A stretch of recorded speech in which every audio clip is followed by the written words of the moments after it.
Well, in the event that you decide and move forward with what looks like, they can't control me, so they're just gonna turn me into a monster and snuff me out, right? Because that's the humane thing to do. I'll explain this. So this is a clock, right? It's set to the witching hour, and why would I have that as a tattoo? Well, when I actually went to get this one, which is a two and a Dr. Seussy looking guitar, right? With a bite taken out of it. Take a bite of this was an old blues saying.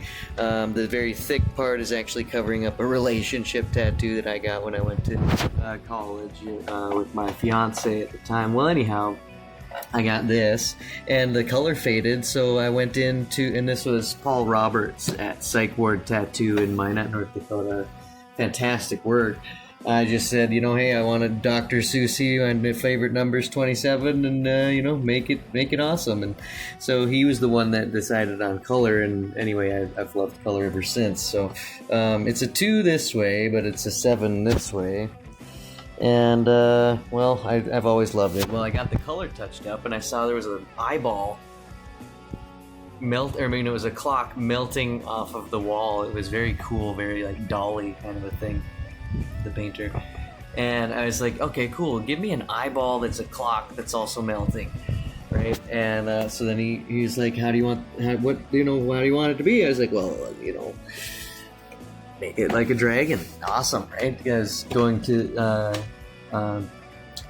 school, the mascot was the Dragons. They're at Minnesota State University Moorhead, right? And then I went to so that's the story of that one, and I've always liked it. And why 3 o'clock? I got out of school at 3 o'clock, and I was going to be a teacher in college, right? So it was very symbolic of, like, freedom for me.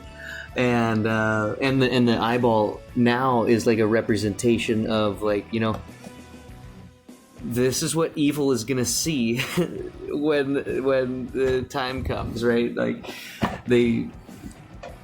I find it very comical. Why would you serve something that obviously doesn't like you, right? And that's what the enemy does. Anyway, so it's just like a reminder that, like, hey, if you're doing evil, like, that's what you're gonna meet.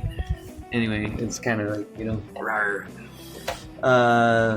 Then I went to Denver and I got a Phoenix and just all of the line work, right? And I thought it was very nice. I got Phoenix at the Phoenix Tattoo. I got a Phoenix tattoo at Phoenix Tattoo. I thought it was funny, right?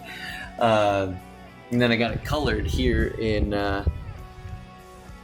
town. So that's kind of like the story of the ink, right? This very menacing ink. It just occurred to me today, actually, that it could very well be as simple as this tattoo, as far as the discrimination that I experience on a daily basis, because people are very simple-minded and they lack the faculties to think. So it could just be something. I never thought of it that way. I was like, why am I treated less than?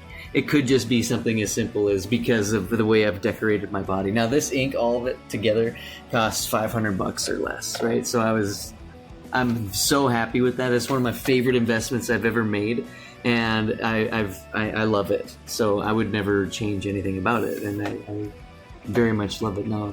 Anyway, that's the quick story about that. In case, like I say, they forced me to, go out in style in a puddle of my own whatever right there or something, just simply because I wouldn't obey unlawful nonsense. Crazy what they do to people. All right. Until next time.